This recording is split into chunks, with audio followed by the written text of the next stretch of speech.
Okay, today's going to be an interesting video. It's basically almost like a request. Somebody that I had a correspondence with was talking about the fact that he didn't believe that there is such a thing or a need for 32-bit float. And of course, I agree we don't need 32-bit float, but he disagreed with the fact that it even existed as a real thing, in the sense that he felt that they could just engineer the existing technology, 24-bit, 16-bit, etc., to do all the things that a 32-bit float recorder can. And the reality is, it is a real technology. They actually do have something that is hardware-based. In fact, here's a Zoom F6. It's one of my, I have like 5 different 32-bit recorders for various reasons. This one is just the Zoom F6. I also have a SoundDevices, which I can actually show here. It's this one here. It's kind of obscured by the microphone and all the other stuff for this particular shot, but it's there so you could see the settings. You could see, for example, that at this moment it's in 24-bit, and I'm going to use that as a way to explain and demonstrate what you could do with a 32-bit float that you can't without it.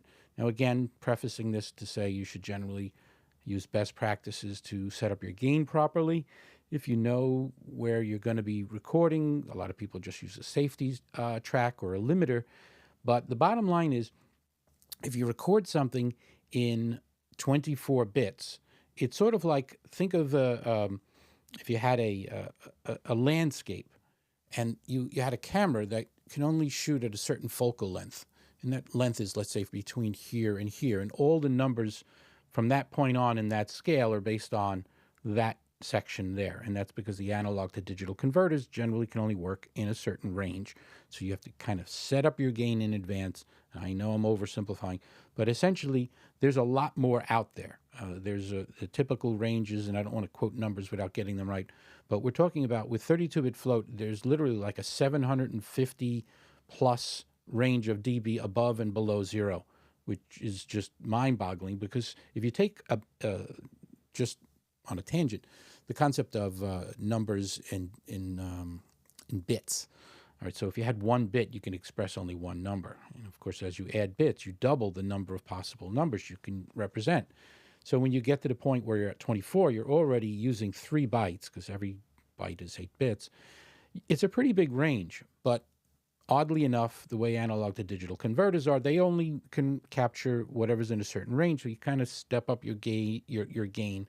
And I know I'm going off on a tangent instead of showing what I want to show you. But let's just suffice it to say that if you add an even 1 more bit, which of course they wouldn't do, even 1 more bit to 24, you literally double the number of possible values, and then you keep doubling to get to the 32nd bit. It's just an immense amount of data, and it's an unnecessary amount of data. It takes up space, and some people can't work in 32s. You got to produce it in 24 anyway. But why does it exist? Well, I'm going to demonstrate what it's there for and what it's not there for. So without further ado, I don't know if you could see, yeah, you can see it in this shot. This is a Sennheiser MKH-416, and this is a Shure SM7B. Now, for the record, you could tell that's this, and you could tell that's doing nothing, because it's not doing anything at the moment. So with this setup, a Shure SM7B requires an awful lot of gain. In fact, if I were to look at my gain settings now on my mixer, which is a Rodecaster Pro 2, I have it at 64 dB. That means that just to get any decent sound, I have to be at 64. Whereas I have other microphones where you could set it extraordinarily low. I mean, as low as 6, and still get a great signal, because there's plenty of power there. It just shows you the immense amplification that happens, and it has to be represented numerically, but it's another story. There's a big range in here, so that microphone requires a lot of gain. The MKH-416, because it's designed to really amplify the hell out of anything from like, a few feet ahead, somebody holding it on a stick. So it doesn't need a lot of gain, and it's phantom powered, and there's other reasons. Dynamics always need power, and the SM7B in particular uses a lot. And I'm using, as I said, 64. Was it 64? Yes, 64 at the moment to get the sound you're getting out of this right now. I'm not recording this in 32-bit float. I never do. In fact, this audio is being routed through my ATEM. So without further ado, I'm actually going to start the show the way I should have.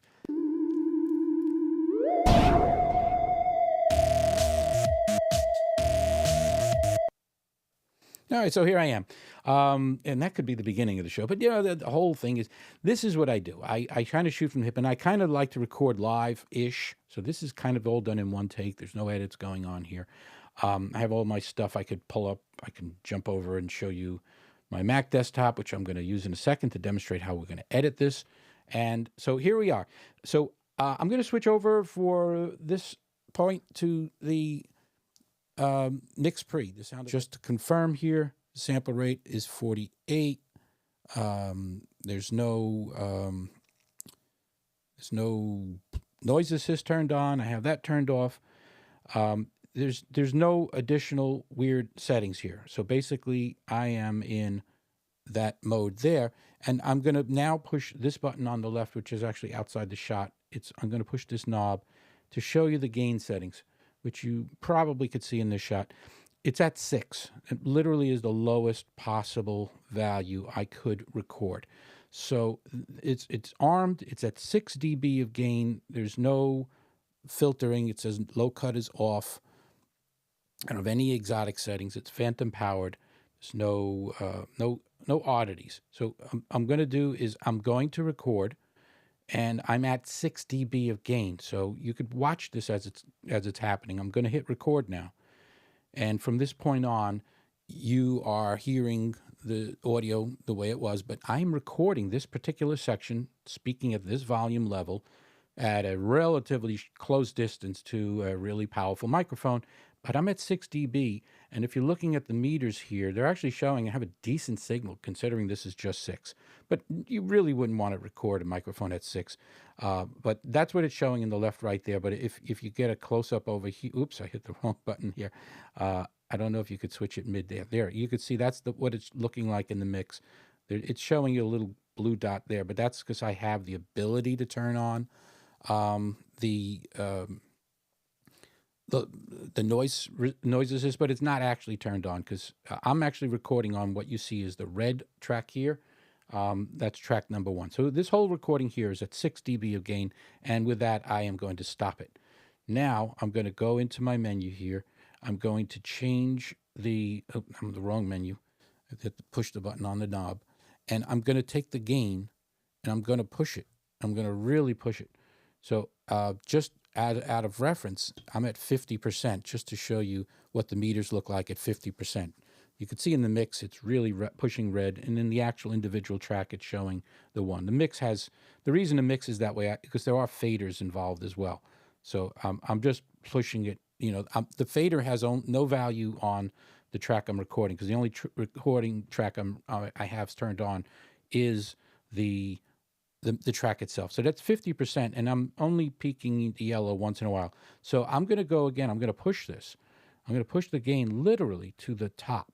It doesn't go any hotter than that. I'm now going to push this. It's at 76. 76 dB of gain is what it's set at. And of course, it's pinned. Even if I'm whispering, it's still pinned because that's an awful lot of gain. Now, I'm going to record with 76 dB of gain. So I am currently recording this section of this. This is me at 76 dB. I'm still talking at the same level I was for the rest of the video, and that part is apparent because I'm recording both this part of this and the part that's going on the SD card that's inside of the MixPre-6. So I'm at that level. I can whisper a little bit just to show you that there is something there. But right now, essentially, I am pinned, and I'm at 76, and I'm at 24 bits. Now, without further ado, I'm going to hit stop. Now, what I'm going to do next is I'm going to push this button here, change the record mode to bit depth. I'm going to choose 32. Now, because it changes, it's not just a little quickie thing. It's not just software. It's got to reboot because it has to really reconfigure itself. So while it's rebooting over there, I'm going to explain what it's doing. So inside of a 32-bit record capable device, and I have a lot of them. I have the Deity, I have a few Rhodes that have it. The Zoom F6. I have a whole bunch of them that can. So at this moment, I'm going to switch back over to show you what actually is going on. So now, and it should still be in a shot, now I'm still at the 76 dB of gain. Everything else is the same. So I'm going to just go back to the main screen here. So I'm at 32-bit float. And again, no limiters are turned on or anything like that. And now I'm going to hit the record button. Again, I'm recording this section, talking at the same volume level I've been talking at through this whole video, the kind I would be using if I had the SM7B in front of me. I'm recording this section in 32-bit float with the gain set at an obscene amount. It's literally pinned to the top. I am at 76 dB of gain. And the question is, how usable is this audio? If I whisper a little, can I hear myself? Of course I should. But even when I'm whispering, I'm still red. You understand? I'm still red, even talking very low. And of course, if I get right on top of it, it's really bad. You'd figure there's no way in hell this is going to be playable, but it will. You'll see there's a magic behind this. And again, I can get into the science another time, but let's just say this. It turns on two separate sets of analog to digital converters. Of course, some brands use 4, so I don't want to get too deep because for all I know, they're using 4, but they always have to have more than one. So now I'm going to switch. I'm going to switch over again. That was at the gain all the way up. So I'm going to record this section here with the gain all the way down. And the lowest you're allowed to choose is 6. So I'm at 6 dB of gain. And once again, I'm going to hit the record. Now I'm recording this particular section with the dB gain set woefully low at 6, the lowest possible setting. Now, the point here is that as I'm talking, it's recording this in 32-bit float. I could whisper again because I'm, hey, now I'm giving it a real hard time. I'm talking relatively low. And not only am I talking low, but my gain is set ridiculously low. It's set at literally 6, a very low number. And I'm going to now push stop. Okay, so with all that in mind, I did those 4 recordings, and I'm going to see if I could do this all in one take, because that's the way I kind of roll. And now I'm going to just turn off my MixPre. I'm going to pop out the battery. I'm running off of a small rig battery. Here's the card I just created. I'm going to now insert that into a card reader. All right, the card reader is in place. I'm going to switch to Mac desktop and wait for the card reader hopefully to show up if it's plugged in. If not, I'll have to break this into 2 anyway. Let's see, do I have the card reader plugged in? I think I do. I don't see the card. Oh, it is there. I wasn't paying attention. So let me just get my mouse in that window. There it is. Do a tab. Hold on, my keyboard is giving me trouble too. Hold on, there we go. I'm going to switch over, new tab, go to MixPre. There's our folder dated 10/27/24, and we have our 4 recordings that I just made now. And I'm going to just hit copy. I could drag it, but bad eyesight, the monitor's far away from me. And I'm going to just put those 4 into a folder. I'm going to paste them there. So we have those 4 recordings. And just to make sure everybody sees there's nothing up my sleeve here, I'm going to just pick one of them at random. Let's pick 3. 3 is the one with the high. Well, I don't remember actually. Again, I'm recording this section, talking at the same volume level I've been talking. That's obviously one at a high gain, and then this will be the low gain. Now, if you don't have headphones on, you probably can't hear me talking. But I can. I have a headset in my ears. You can't see them here easily, but I'm wearing a headset. So that's the second recording. And then the first 2 were me doing the same thing, but at a 24-bit. So this is 24-bit of me at a 6 dB of gain on the MKH-416.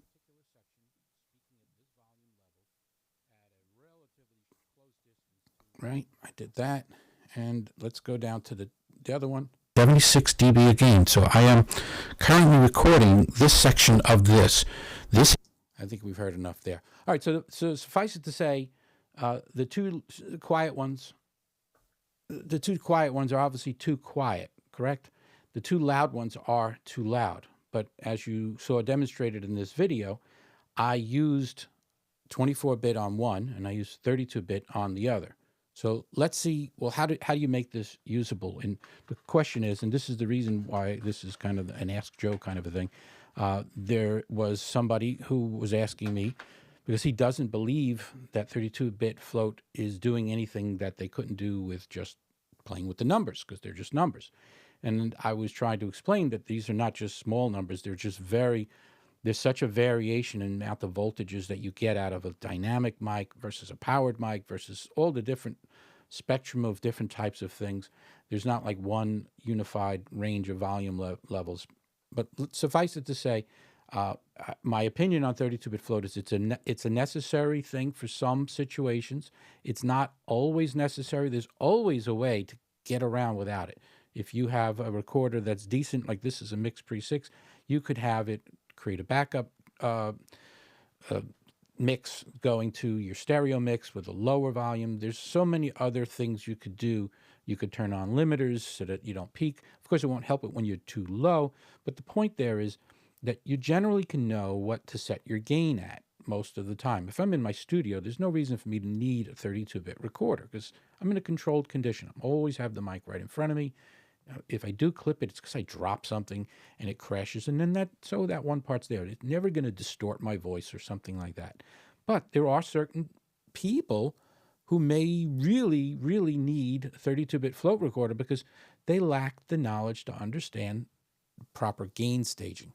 So if you were to have accidentally or on purpose think that those settings were good, that the 6 was plenty of power, that the 76 was no trouble, I just want my signal loud. If you were to be a person who was concerned that your audio levels as recorded are really wrong, think of the 32-bit float as your backup. And with that in mind, let's switch over to the Mac screen. There's our sections there. I have a new DaVinci project over here. Import media. I know some people are cringing. Oh, I have to allow it to open the folder because it's the first time I've used this drive on here. So I'm going to now grab from that same location. In this case, it's through my NAS. I'm going to dig a little. I should have put that on there in advance, but there's DaVinci 2024, experiments, audio. And I do believe this is the one we just did. Yes, it is. And there's our 4 clips. So I'm bringing them into there. And again, there's probably purists out there saying, hey, why don't you use like, I don't know, Adobe or Audacity or Logic, Logic Pro, whatever. Reaper, I love Reaper. That's one of my go-to audio programs. But I'm in a video environment, and I decided I'm going to demonstrate this on video. And so there we have 4 clips. You see, these are the ones recorded with 6. They're almost invisible. These are the ones recorded at 76. Just visually, you could tell already something's not right here. I'm going to create a timeline with these 4 clips. Again, it's just easier to play in this world. I'll call it timeline 1, and that's fine. So they're all going to go into there. And I'll be able to see all 4 of them. Did it put all 4 there? Let me see. Edit. Let me actually look at it in Fairlight because that's really where I'm going to play. Yes, there's the 4 clips in Fairlight. And again, just to review, if I play this, too low. That's the one done in 24 bits, and because that's clip 1. So I'm going to now tell it to normalize that, and just to make life easy, where's the normalize prompt? Did it not ask me? It did not ask me. Oh, it's there. It's my eyesight. I'm sorry. I apologize. Normalize. My eyesight's really bad. I'm going to just normalize to, let's say, yeah, it's suggesting -9. That's just as well to me. So I'm going to choose that.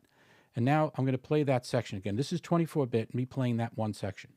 And from this point on, you are hearing the audio the way it was, but I'm recording this particular section, speaking at this volume level, at a relatively close distance to a really powerful microphone, but I'm at 6 dB.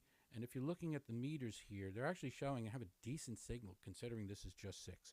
But okay, so for what it's worth, the MixPre does a fantastic job of giving me, even in 24-bit, a relatively decent sound from the gain set way too low, which is partially because this is a really good microphone. This is the MKH-416. If I did this with a gain-hungry mic like the SM7B, we'd be totally talking about a different circumstance, because the SM7B is it requires a lot of gain just to get a decent signal. So again, I'm just going to stretch these out so you get a better feel for what's really going on under the hood. And again, you really wouldn't want to record a microphone at 6. But that's what it's showing in the left right there. But so there we are. That's that clip there. Now we're going to jump to our second clip. And this one here, you can already see, is going to be a hot mess. 76 dB of gain. So I am currently recording this section. All right, way too much. So I'm going to do the same procedure. I'm just going to choose normalize. And I'm going to target the default, which is -9. And now you see it shrunk it down to what would be considered a nice level. But notice the peaks. They're square.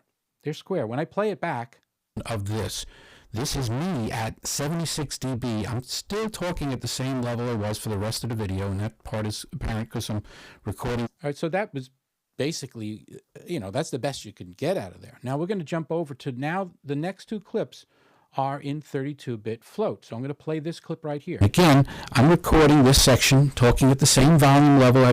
Clearly still distorted, but now I'll do the same little trick. And again, I like to just choose normalize instead of anything else. This way it's objective. It's -9. I'm going to hit normalize. But look at the difference here in what that signal looks like. And I'm going to play it. I've been talking that through this whole video, the kind I would be using if this was recorded in 76 dB of gain in 32-bit float with the gain set at an obscene amount. It's literally pinned to the top. I am at 76 dB of gain. And so you see, I could play with that volume. Can I hear myself? Of course I should. But even when I'm whispering, I'm still red. You understand? I'm still red, even talking very low. And of course, if I get right on top of it, it's really bad. You'd figure there's no way in hell this is going to be playable, but it will. You'll see. So you can see there's a lot more I could play with, because the numbers that are captured in the 32-bit space are astronomically, and not just when people talk about differences in numbers, we talk about orders of magnitude. Well, every time you add 1 bit, you literally double the size of the maximum, and in this case, it's negative numbers and the negative and positives. It can record an insane range of numbers from, and those are all just recordings of volume levels.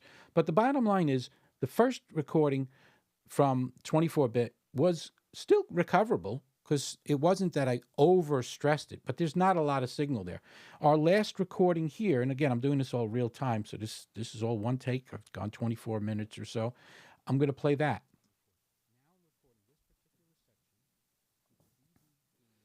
Also too low, just like before with the other 24-bit.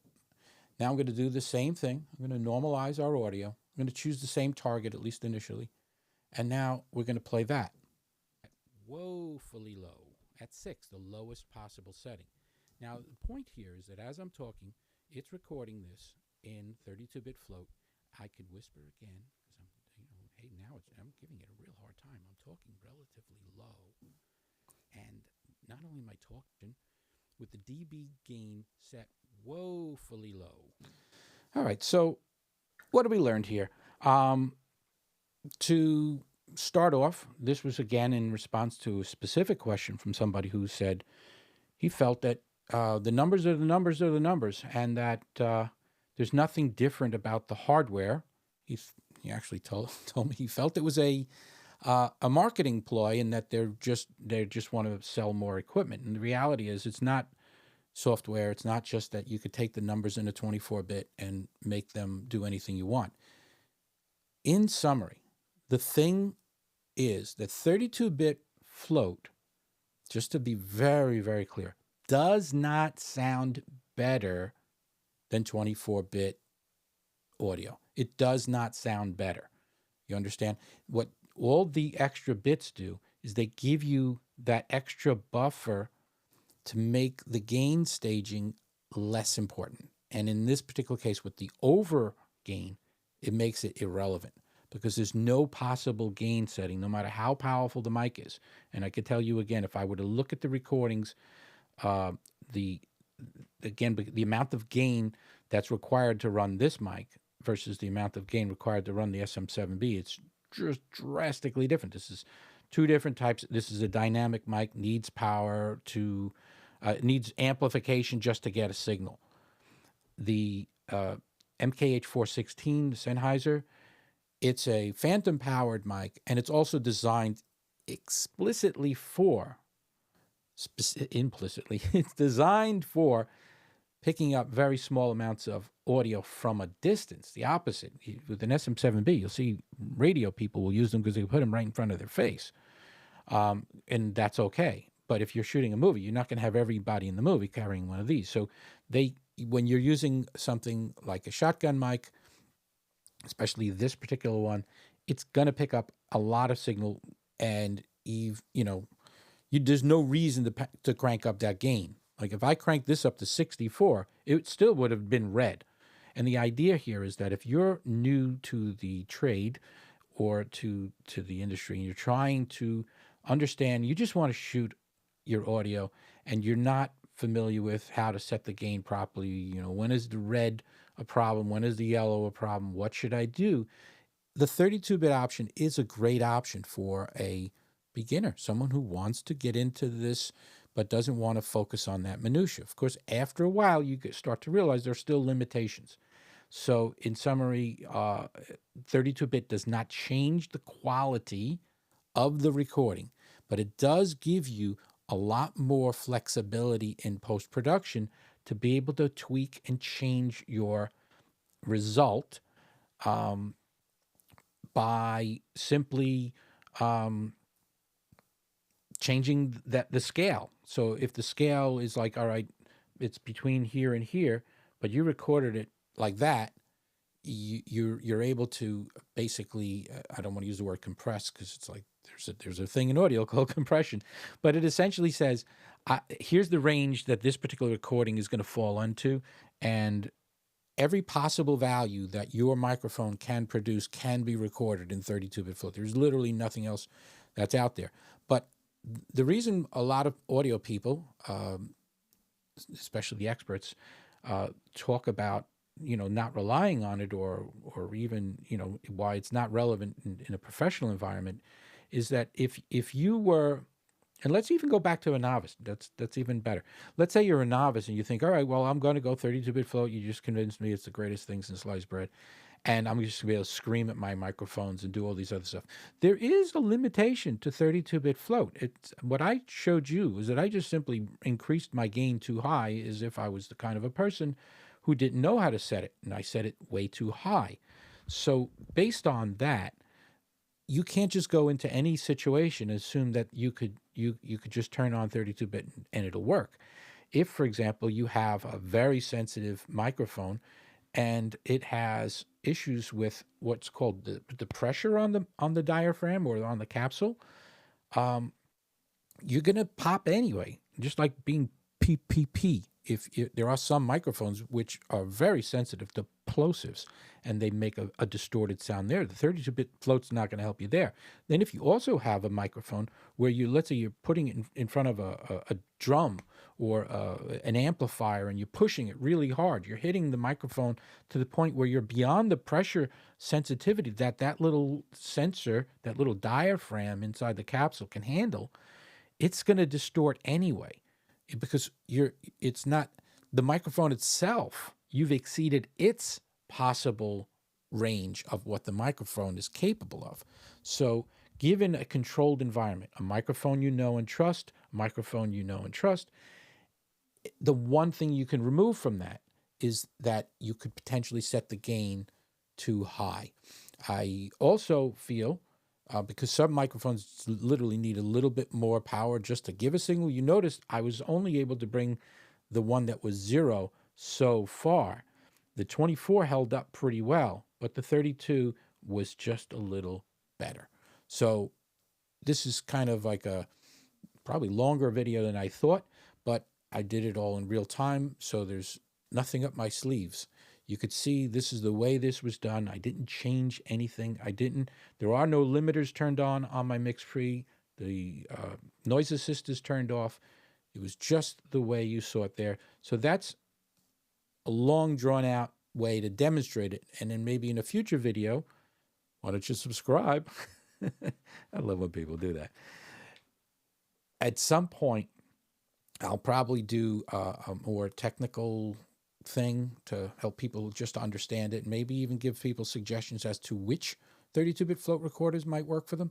So with that in mind, thank you for watching, and I'll catch you in the next one. Hit the record. Now I'm recording this particular section with the dB gain set woefully low, at 6, the lowest possible setting.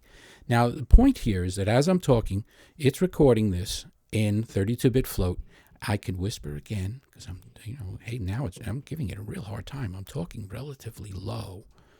And not only am I talking low, but my gain is set ridiculously low. It's set at literally 6, a very low number. And I'm going to now push stop.